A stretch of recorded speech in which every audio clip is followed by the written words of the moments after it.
దేవుని చిత్తము జరిగించు వారిగా ఉంటే నిరంతరము నిలుస్తాము, ఈ లోకము నిలుస్తాము, చనిపోతే దేవుని దగ్గర పరలోకంలో కూడా నిలిచేవారిగా ఉంటాము. హల్లెలూయా.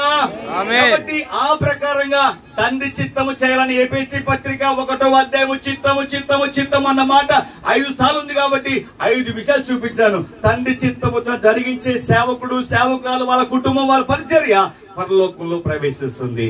2, తండ్రి చిత్తం చొప్పున జరిగించేవారు ఏం చేస్తారు? రెండోదిగా వారు దేవుని కుమారులుగా, దేవుని సహోదరులుగా, సహోదరులుగా, ఆ తల్లిగా వారు ఏర్పాటు చేయబడతారు. 3, దెబ్బలు తప్పించుకుంటారు. 4, అంత్యదినం లేపబడతారు. 5, నిరంతరము నిలుస్తారు. ఈ 5 విధాలుగా తండ్రి చిత్తము చేస్తూ ఈ పొందుకోవడానికి పాస్టర్ చార్లెస్ గారు ఇచ్చిన అవకాశం బట్టి మనందరం తీర్మానం చేసుకొని ఆయన చిత్తము చేయి వారిగా ఉండి దేవుని రాజ్యంలో ప్రవేశించబడటానికి పరిశుద్ధాత్మ దేవుడు సహాయం చేయనుగాక.